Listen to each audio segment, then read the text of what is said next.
Shabbat Shalom. Fazendo leitura essa semana de Parashat Ki Tisa, uma parashá com uma dramaturgia bastante intensa. Na parashá, nós vamos ter todo esse movimento que vai acontecer da demora de Moisés, né? Segundo a tradição, Moisés disse que ia subir o Monte Sinai por 40 dias, e as pessoas contaram 40 dias do dia que ele subiu, só que, segundo a tradição, ele queria dizer 40 dias inteiros, então só começava a contar da noite, né? Os dias começam à noite, então as pessoas foram contando, chegou no 40º dia, nada de Moisés, né? Só que não era o 40º dia, era o 39º. Enfim, as pessoas, né, ficam desorientadas. 40 dias não é pouca coisa no deserto. Então, aquilo tudo era, né, uma sensação muito grande de insegurança. Ela já existia, já tinha sido construída na saída do Egito, né? Imaginem, todos nós ficamos tão nervosos quando a gente já tem qualquer situação de ameaça. Imagina o deserto, que é água para onde vai, inimigos, tudo é inóspito. E o desaparecimento de Moisés, eles vão até Arão e dizem: Moisés fugiu, morreu. Né? Quem garante? Né? O cara subiu e ninguém mais viu, 40 dias. Né? Arão não sabe o que fazer para acalmar as pessoas, ele não sabe, talvez ele tenha tentado ganhar tempo, né? Ele pede para as pessoas doarem, então, porque elas querem um líder, elas querem alguém que leve eles.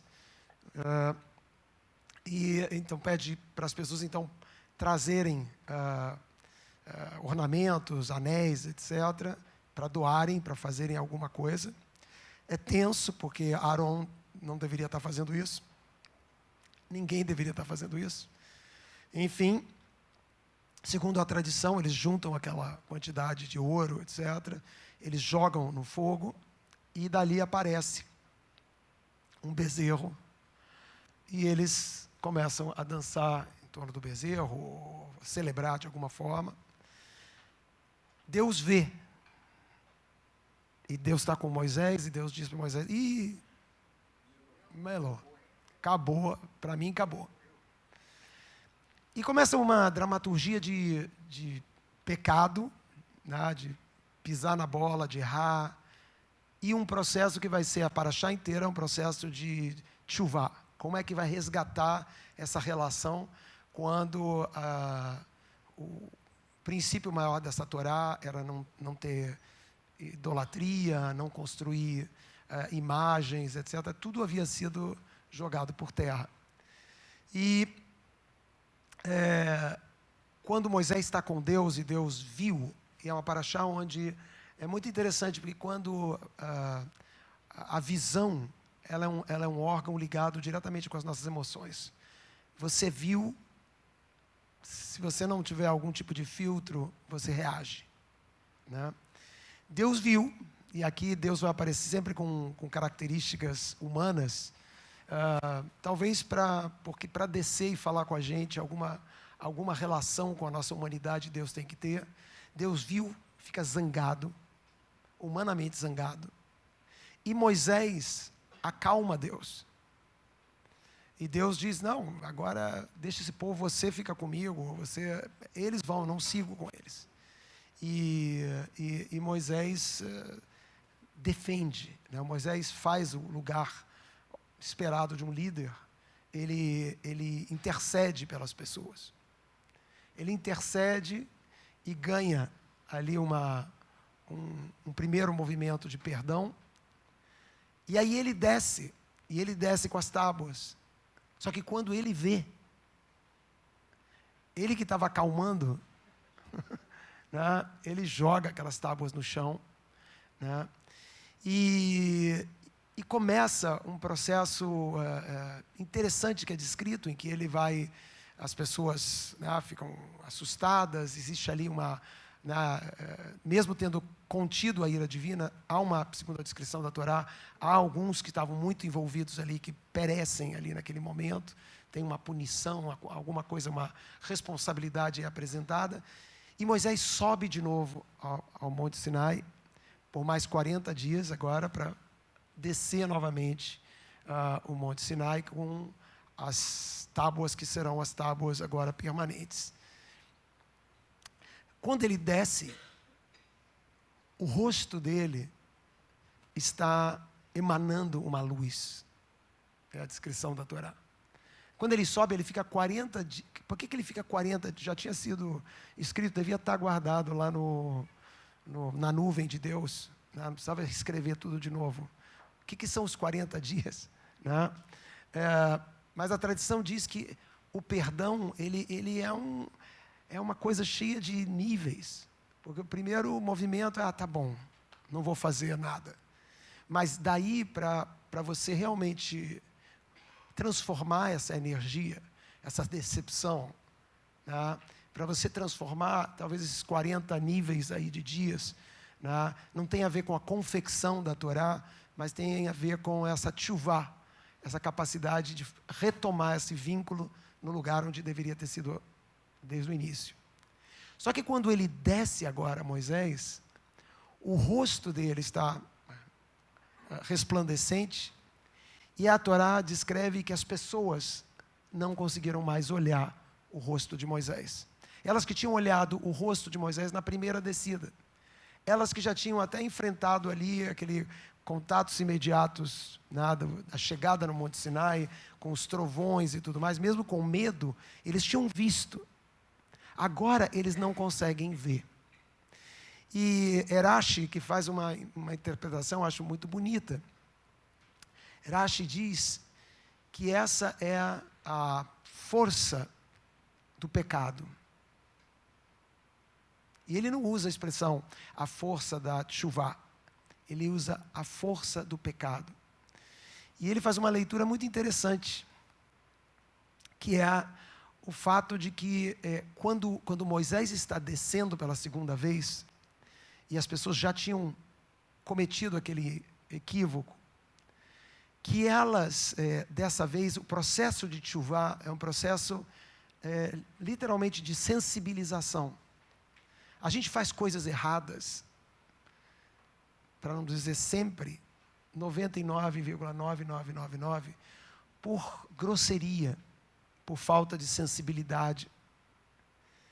É a razão pela qual muitas vezes a gente demanda das pessoas, que hoje a gente entrou num processo de, às vezes, ridicularizar um pouco isso, mas quando a gente quer que as pessoas sejam politicamente corretas.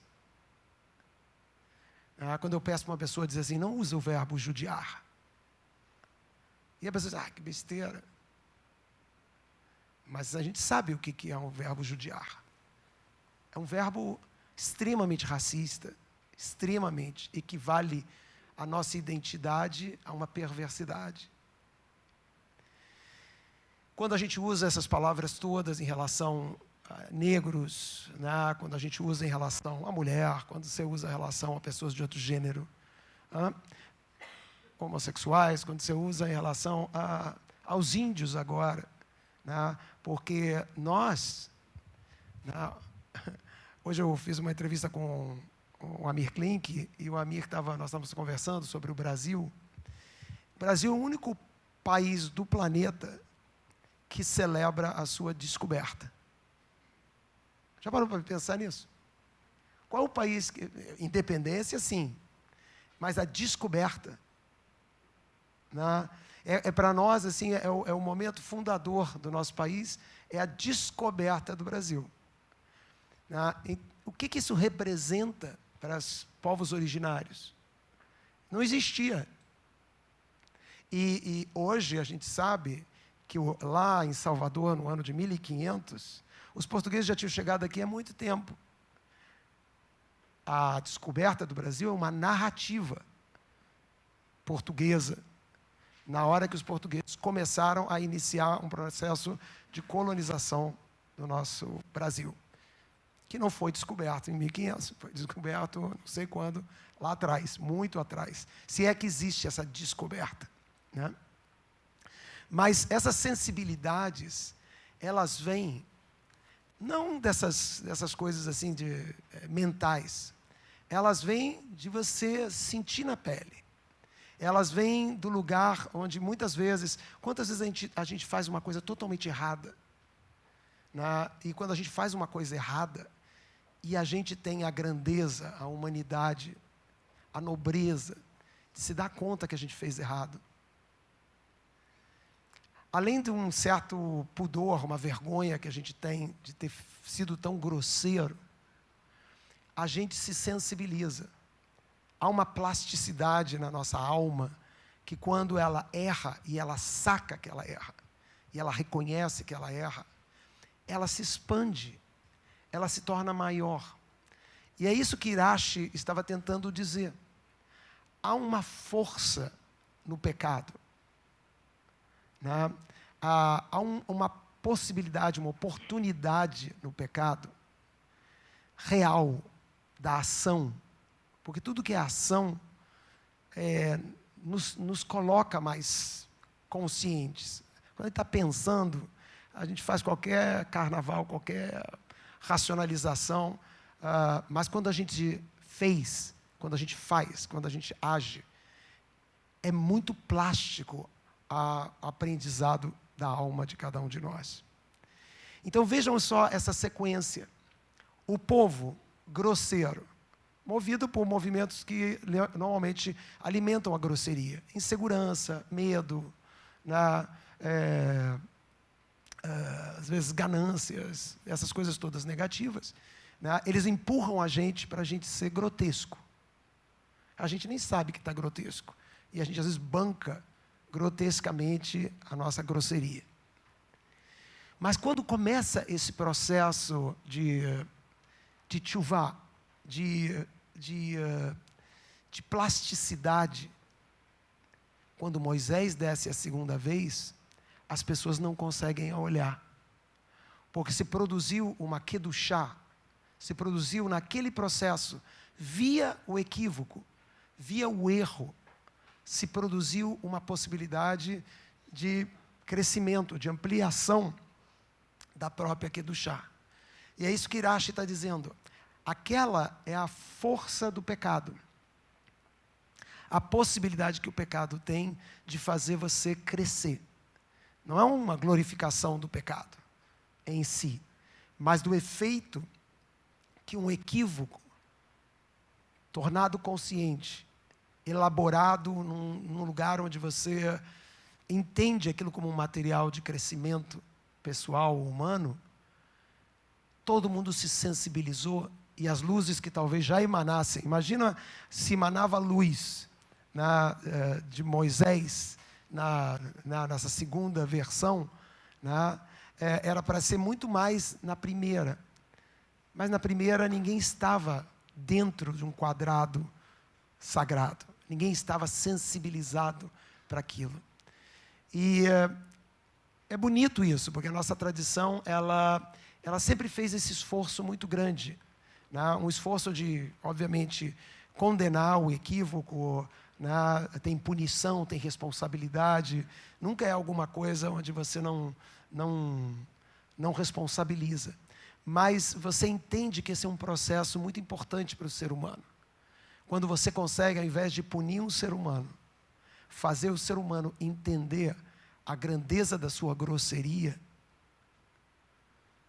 se amplia o sagrado no mundo. E talvez essa seja o nome da nossa paraxá. Kitissá.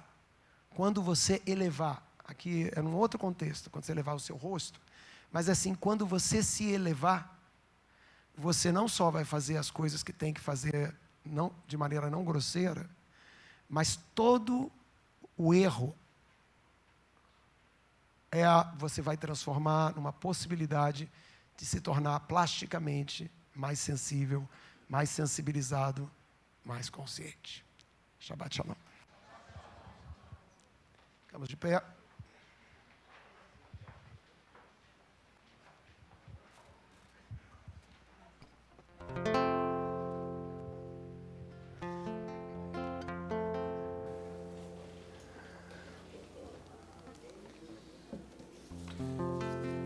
עלינו לשבח לאדון הכל, לתת גדולה ליוצר בראשית, שלא עשנו עם גויי ארצות, ולא שמנו עם משפחות אדמה, שלא שם חלקנו עמהם, וגורלנו ככל המונם. ואנחנו קוראים ומשתחווים ומודים לפני מלך מלכי המלכים, הקדוש ברוך הוא, שהוא נוטה שמיים.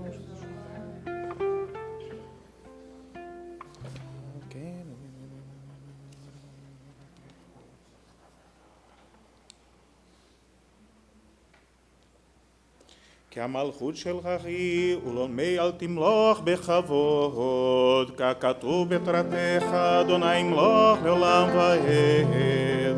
ונאמר, והיה אדוני, ומלך על כל הארץ, ביום ההוא, ביום ההוא, יהיה אדוני אחד.